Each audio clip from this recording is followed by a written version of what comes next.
Good morning, Packers fans. Aaron Negler here with your Packers Daily Chat, coming to you live on the Cheesehead TV social channels. It's Friday. The Packers will be wrapping up practice later today. We'll hear from Matt LaFleur and a few players.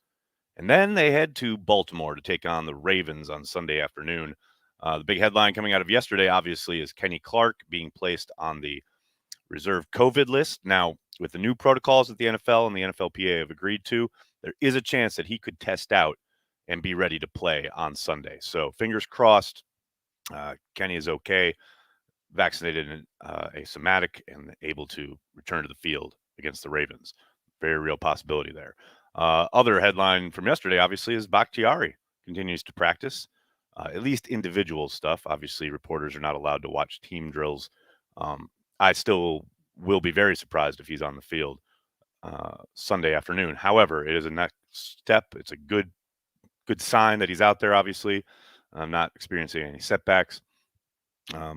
Again, I expect continue to practice through the next week, and hopefully maybe we get him out there against the Browns. But positive developments in that regard. Hello to everybody in the comments, in the chat already. Good to see everybody. Alex says he loves this team. Alex, I do too. You know, there's always that ebb and flow of the season where you're not quite sure how they're working and what they are and what their identity is. And there's always a moment. There's usually a moment where you just fall in love with the team. And that has certainly happened. No doubt about it. Robin, I'm just going to say it. Coach is gorgeous. No shame in that, Robin. I think most people would agree. What else we got? Any news if Lamar is playing? Jill, right now, the word out of Baltimore is that that is the plan. He has been day to day, but all their messaging has been that they expect him to play, and the reporting around it as well. So, sure sounds like the Packers will face Lamar Jackson on Sunday. Good day from London. Good day from New York, Dale. Hope you're well. Hey, Aaron. Hope you and the girls have a great day. Thanks, Revenge of the John. Very nice of you to say. Meth lockdown. Nagler, you are even sexier catching this live. It's the clean shavenness, isn't it? I know. I can't help how sexy I am. How much would you pay to watch Josh Lambo kick Urban Meyer? I don't know if I'd pay much, but I'd enjoy it. That's for damn sure. Not me dancing by myself at my table drinking my coffee. Hey, man, that music is infectious, dude. It gets you going. I hear you. Nagler, what's up, Big B? How you doing, Big B? Hope you're doing well, man. It was nice to see you on the happy hour last night, even though you never say a word. You always come to hang out, though, buddy, and I love it. Thanks so much for stopping by. Michael, thanks for the super chat.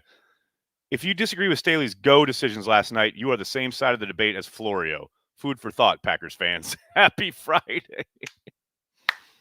Look, man, here's all I'm going to say about the kind of the fallout from last night and everyone talking about Staley's decision to continually go for it on fourth down, eschewing field goals, which undoubtedly in a game that goes to overtime, you can look back and say, well, good, would have been nice to have those points. Of course, that is hindsight 2020. I totally get that. But here's to me, the bigger issue that no one seems to want to talk about. They make the decisions, the coach in this point, being the head coach, makes the decision to go for it because it's his team. And he wants his team to be a reflection and an extension of him. And so if he has determined that, it's 4th and 2 or whatever, I'm going for it because I think we can get 2 yards.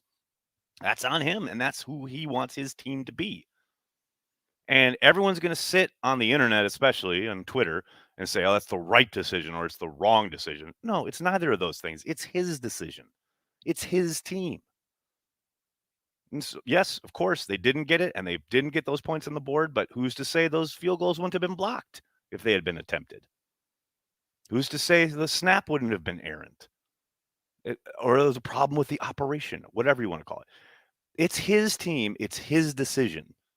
I have zero problem with it. I love it. I love that he's so aggressive. And you can sit there and nitpick it. And I know today has been should have taken the field goal Twitter's like parade, essentially. But whether he kicks the field goal or he goes for it, it's a reflection of him. It's his team. You want to make those decisions? Sacrifice all that's required to become an NFL head coach. And even then, you're not guaranteed of getting that job because God knows there's plenty of people on this earth who have done so and haven't been given that position.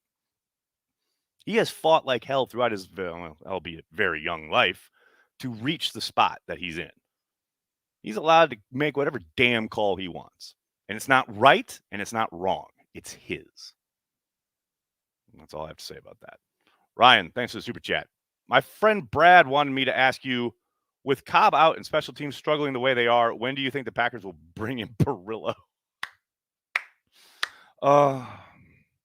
Justin Perillo got a raw deal by the Green Bay Packers. I will always say that. Hopefully soon. How's that? Fred, thanks for the super chat. What's your thoughts on Rasul? 1-year wonder, or is he around for the long haul? Can they afford him? He's making himself a bunch of money this year.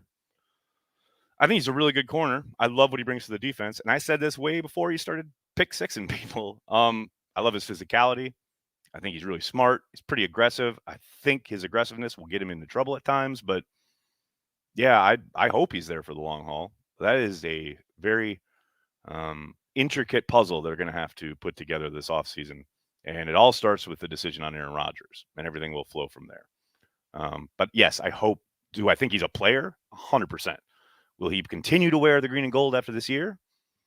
TBD. We'll see. Don Vito, thanks for the super chat. If Campbell is out, how much does that boost the prospects of our running game? Oh, big time. No question about it. Now, that said, there's still going to be a very stout run defense. I mean, Campbell's a great player, and he absolutely obliterates people in the run and erases stuff. But the whole front in general is very well coached and does a great job against the running game. So I don't think it's going to be the case. Like a couple years ago, remember when the Bears came into Lambeau and Hicks was out and the Packers kept attacking the A-gap with Aaron Jones. I don't see that if Campbell's out. I still think they're pretty stout up front, but it certainly helps. No question about it. I mean, he is a load to move in there. And, those guys, as well as they've been playing, he's one tough customer. Accidental Hero, thanks for the super chat. Great transplants. Crystal's comment about Prohibition saving the Packers was Green Bay Packers bootlegging. You know what Cliff meant? Yeah, Accidental. A, read the book. B, if you'd like the Cliff Notes version, watch the Legacy series. It is back on the app. I know some people had said that they were despondent because the Legacy documentary about the 100 years of the Green Bay Packers had been taken off of the app. It is back now. So if you have the Packers app on your phone or your smart TV, go and watch it because it lays out why Prohibition really helped Green Bay. And you can find it there. There are like bootleg copies on YouTube too, but if you have the Packers app, watch the Legacy series. They lay it out pretty well in there. Dave, thanks for the super chat. I like Mike and didn't like the way his firing went down, but damn am I glad they got LaFleur. Dave, that's 100% how I feel. I like Mike. I totally understood that it was time. I did think they would wait till the end of the year. I was very surprised they fired him with a month to go, but I'm really happy with the outcome because LaFleur is a real one. I completely agree with that sentiment, Dave. Oz, what's up, man? Good morning. Thanks for the super chat. My first super chat. Might as well share some of last night's winnings on DraftKings. Beer on me. Look at this segue. I love it. Thanks, Oz. Let's give a shout out to our good buddies over there at DraftKings, shall we? The DraftKings Sportsbook. Look at Oz just making money. I love it. I mean, people, if you want to join Oz, and you absolutely should, you want to download the DraftKings Sportsbook app. That's what you want to do. And use the code CHEESEHEAD. That's code CHEESEHEAD. DraftKings Sportsbook is giving all new players a deposit bonus of up to $1,000 in free credits with their first deposit. Head to DraftKings Sportsbook app right now and check out all they have to offer, including same-game parlays, player props, live betting, and so much more. DraftKings, America's top-rated sportsbook app, is safe, secure, and reliable. You can deposit and withdraw your money at your convenience. If Sportsbook is not yet available in your state, don't forget about the DraftKings Fantasy app. They are offering millions of dollars in total prizes every week. So be like Oz. Go on DraftKings and win a ton of money because God knows we want you to come here and use it on Super Chats. Thanks, Oz. Alex, thanks for the Super Chat. Hey, Aaron, what do you think the Packers' offensive game plan will look like on Sunday, at least to start? Should be a loud road environment in Baltimore. I think they're going to continue to do what they've done all year. They're going to come out and they're going to try and throw it all over the yard. Now, against this particular team, it does make some sense because of the fact that they are so stout against the run. They have been absolutely decimated in their secondary. There ain't no combination that can cover Davante on this Baltimore defense. So I think you'll see Rodgers take to the air early and often. I think you'll see a lot of spread, maybe some more condensed formations, roll out bootlegs depending on Rodgers' toe and how he's feeling. But yeah, I think they're going to throw it early and often, and then they'll use the running game later to salt away hopefully the victory. What else we got, folks? Steele, thanks for the super chat. I got a Bucks ticket for Sunday, so I could see a happy Brady before the Pack takes him out in the playoffs. Look at you. You see, there are levels to this. That's some level thinking right there, Steel Driving Crew. I like it. Can't wait to attend this game. Go Pack Go. That's what I'm talking about. Justin, is it available on DVD? Yes, it is on Blu-ray. I don't know if on regular DVD, but I know the Legacy series is available on Blu-ray for the Pro Shop. You can buy it there. Hope we don't get sucked into trying to throw the ball over the yard like the Chargers game in 2019. Well, they couldn't block Bosa in 2019. So I think hopefully Kelly and Yash are up to the task. Hope we don't get sucked into. I said that. What a year it's been. I went to my first game and also bought some stock. There's no other team as special as this one. Also, do you think Heflin plays Sunday, Nags? I hope so, Evan. I think some of that will depend on Kenny's status. So I guess crossing fingers that he doesn't, because that means Kenny's out there. Walter, thanks for the super chat. Born and raised in Baltimore. I'll be at the game repping Packer Nation Sunday. That's what I'm talking about, Walter. Go carry that G. That is it. That's what I'm talking about. Mm-hmm. I love the way Larry steps on Wayne's calls. It's like being in a Wisconsin bar. See, that's I've heard people say this, like he should let Wayne make the call before he chimes in. No, I'm with you, man. I love it. And people sometimes give me grief about it because I'll interrupt people like I can carry the G or what have you, but it's a conversation. And in conversations, you don't wait. You don't. You talk when you have a thought and you want to say something and blah, blah, blah. You listen to the other person. You know how they're going to end. And Wayne's reacting or making the call, and Larry's reacting to what he sees. I love it. It is like being in a bar. It is like you're just hanging out with your buddies. It's the way it should be. You want to go watch Frontline, go ahead. Or, some point-by-point debate show. Have at it, man. That ain't my cup of tea. I'm with you. I love it because it's organic. That's the way it should be. Absolutely love that.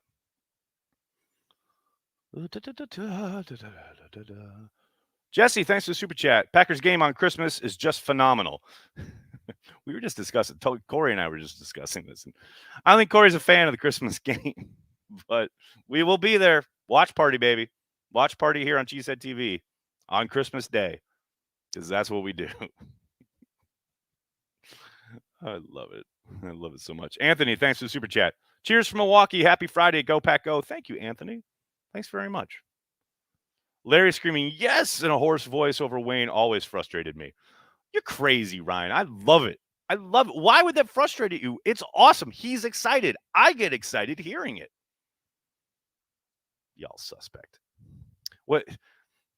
Wayne goes, and that's a rainbow to Davante, and it's a touchdown. Why, yes, Wayne. What happened was Davante ran a post, and Aaron Rodgers found him deep and threw him the ball. And the resulting play was a touchdown, 6 points for the Packers. That's what all you nonsense folks want Larry to lay off and not yell yes and not get excited. That's what you want. No, thank you. I want Larry getting excited. I want him talking, yelling, hooting, hollering. I want the whole 9 yards. Yes.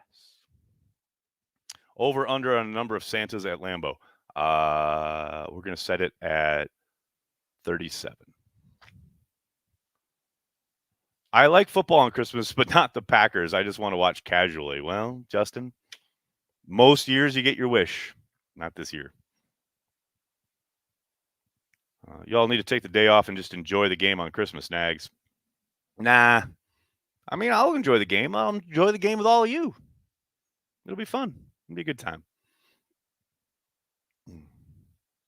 Hey, Aaron, out of all the players we have hurt, whose return improves us the most? I mean, it's got to be a toss-up between Jair and Bakhtiari, right? Probably Bakhtiari, though. Just the ripple effect across the line. But it's close. Do I think Jair and Bakhtiari will start? Not this week. No. Maybe Christmas. Maybe. Jim and Max were still my all-time favorites. Oh, Robin. 1,000%. Yes. And, oh, God, no one ever complained about Max getting all excited. He would step on Jim all the time. Great stuff. Joe's Home Theater, thanks to the super chat. I'm late, but Herb is a bad dude who won with MLF. True. The Madden segment they are airing on Christmas should be interesting. Oh, yeah, the Madden documentary. That looks so cool. I'm very excited to watch it. I mean, I miss John Madden in the booth. Something fierce. His voice is football. But yes, very, very excited.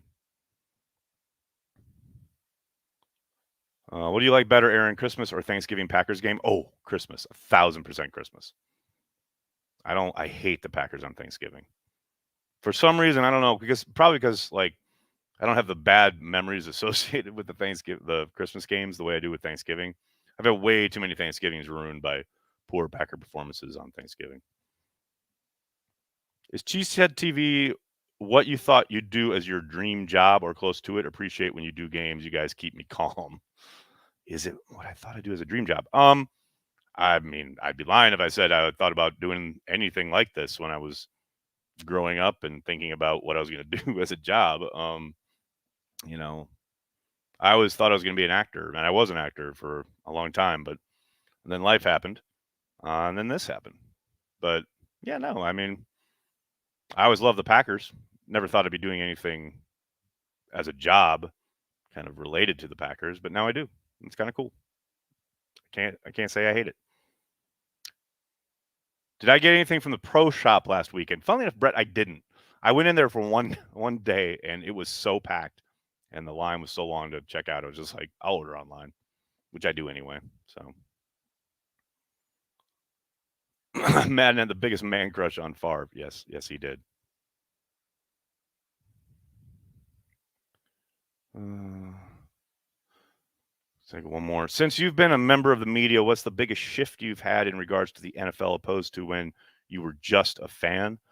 Appreciating the people involved with the product on the field, whether that's the players, the coaches, the personnel people, everybody within an organization that makes things go and how that is reflective of the franchise.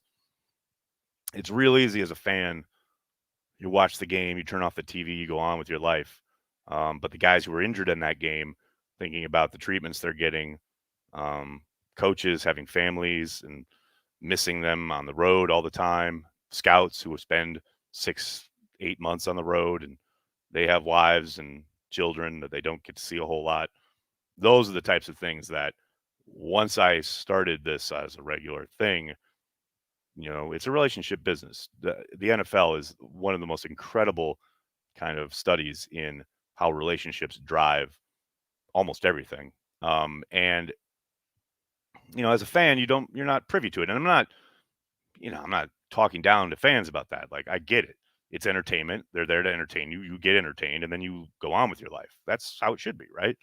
But yeah, the appreciation for the people, like a real small note to kind of illustrate what I'm talking about. I remember at training camp this past summer, I'm very open with my life on the internet, and I talk about myself, my family sometimes, my kids sometimes, and people know who follow me online that my middle girl, Violet, has autism. I've talked about where she goes to school. I've done fundraisers for her school. So it's a pretty well-known public fact. And I had a member of the Packers front office approach me on the sideline and say, "Hey, I heard you have a child on the spectrum. My boy has autism as well, blah, blah, blah." And we exchanged numbers. And he said, if you ever want to talk, you ever need anything, blah, blah, blah. That's not something that you know, it's ever going to get written up in the paper. It's not even going to talk about. It's not going to be kind of highlighted or spotlighted in the sense of like, I'm never going to make content out of it, obviously. But it's that kind of thing that, like, I don't know. I don't think gets talked about a lot. It doesn't get, you know, noted often in public settings. But the NFL community is just like that. It's people who, look, I understand that this thing is a grind and we're all going a million miles an hour. So we're trying to find people that we can connect with. And when they do, man, that bond is for life. I still talk to players who when I very first started Cheesehead TV, like, when Corey and I were first doing a damn podcast back in 2007, I've still got players who check in, like, who shoot me notes and like, well, I love that tweet was hilarious, or I heard what you guys said, blah, blah, blah. I loved it, blah, whatever. I get guys all the time, not just former Packers, but NFL players in general, who, when I push back on like stat nerds or analytics people talking about things, and I'm saying, and I always go to bat for them as far as like, yeah, they're human beings though. Like, these are guys with, minds and passions and desires and loves and hates and whatever. And I try to like always remind people that these are people, and I inevitably get some kind of message about, thanks so much for saying that. Like, it really gets lost, especially in this day and age when everything's kind of quantified and put into a tweet and everyone just kind of argues about the tweet and the numbers rather than remembering that those numbers are a product of humans and interactions and physicality and pain a lot of the time. So yeah, I'd say that's the biggest thing since I've become somewhat ingratiated and become involved with the NFL, is like the relationships, the people. It's an incredible group. And a lot of times it gets painted in a really unfair way, and with a wide brush, when one or two people make a bad decision, whether that is something like, you know, a DUI or a case of domestic violence or anything that would put the NFL in a bad light. Then you get a lot of public kind of chatter about, oh, this is such a bad group of people. And it's really not. It is an amazing group of people. And it's an amazing kind of fraternity, that the amazingness, so to speak, doesn't get highlighted. It's only ever the kind of like the one or two bad things. So to me, that's the biggest thing. That's the biggest kind of eye opener since I started doing this full time, whatever. All right. Well, that was rambling. And that'll do it. All right. Let's watch the Packers kick the Ravens' ass on Sunday. How about that? Thanks to each and every one of you for hanging out and talking Packers each and every day, Monday through Friday, right here on Cheesehead TV. We greatly appreciate you. Please, please do me a monster favor and hit like on the video, subscribe to the channel, and then tell your friends and tell your family. Cheesehead TV, we are devoted to Green Bay Packers fans worldwide. Thanks a lot, everybody. Have a great day and a great weekend. See you Sunday. Go Pack Go.